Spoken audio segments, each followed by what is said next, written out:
Assalamualaikum warahmatullahi wabarakatuh. Untuk sahabat Kopidem Channel, semoga kalian semua diberikan keberkahan oleh Allah Subhanahu wa Ta'ala. Segmen kali ini saya akan bercerita tentang Syekh Sultan Mahmud yang dari Minangkabau. Beliau adalah raja dari Minangkabau. Kisahnya bermula waktu ayahandanya Sultan Mahmud al-Minangkabawi meninggal dunia.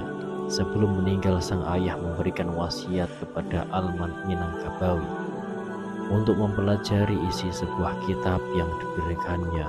Ternyata saat kitab tersebut dibaca dan ingin diamalkan isi yang terkandung di dalamnya, ia mengalami kesulitan untuk membacanya. Sehingga hal ini berimbas, ia tidak dapat memahami apa yang terkandung dalam kitab yang diamanahkan ayahandanya tersebut.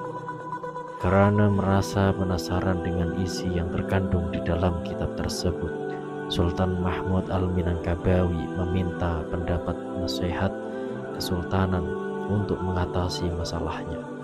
Ia mendapatkan nasihat orang yang dapat membaca dan memahami isi yang terkandung dalam kitab tersebut adalah ulama Haramain. Sebab di sana berkumpul beberapa alim ulama dari belahan dunia Islam yang ilmunya ditimba banyak tolabah dari berbagai kawasan. Dengan penuh harap, Al-Minangkabawi melaksanakan saran penasihatnya untuk mencari guru di Haramain supaya berkenan mengajari isi kitab tersebut.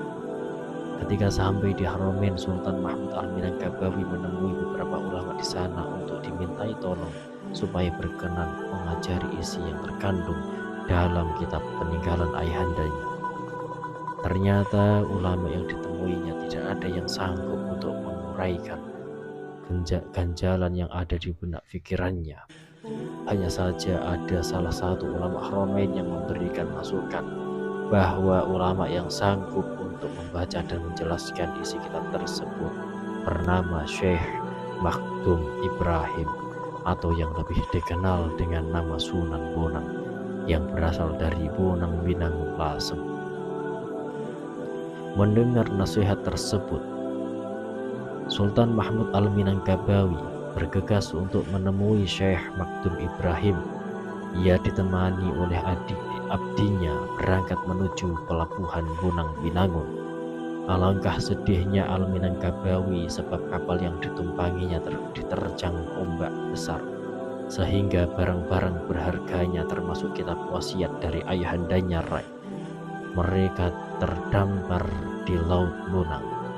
Di tengah kesedihan Sultan Mahmud al-Minangkabawi, sang abdi menasihatinya bahwa meskipun kitab tersebut hilang, ia merasa yakin bahwa ulama yang sedang dicarinya ini bukan sembarang ulama, sehingga sangat dimungkinkan bahwa sang ulama tersebut sudah mengetahui isi yang terkandung dalam kitab yang raib.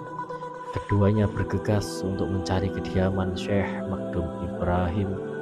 Ketika sudah sampai di kediaman Sunan Bonang, Sultan Mahmud al-Minangkabawi merasa ragu dengan sosok ulama yang dicarinya selama ini. Ia merasa enggan untuk masuk ke dalam rumahnya. Hal ini disebabkan kediaman Sunan Bonang sangat sederhana, tidak sesuai dengan kebenaran, tidak sesuai dengan kebesaran namanya oleh abdinya. Al-Minangkabawi dinasihati bahwa yang dicari adalah orangnya, bukan megahnya rumah dan gemerlapnya harta. Sang sultan pun ketika insaf dengan sikapnya tersebut, Allah pun menunjukkan jalan baginya. Ketika Sultan Mahmud al-Minangkabawi dipersilahkan masuk ke kediaman Syekh Maktum Ibrahim, ia merasa tenang. Ternyata kesejukan rumah tidak harus digantungkan dengan mahalnya perabotan yang ada di dalamnya, namun bisa disebabkan siapa yang menghuninya.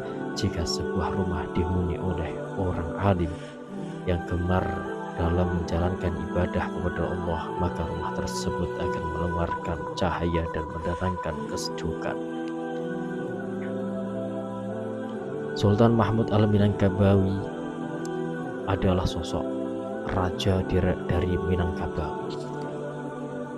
Beliau adalah keturunan dari Sultan Al-Minangkabawi yang berguru dengan Sunan Bonang. Semoga kisah ini sangat memberikan edukasi buat kalian sahabat Kopilem Channel. Terima kasih. Wassalamualaikum warahmatullahi wabarakatuh.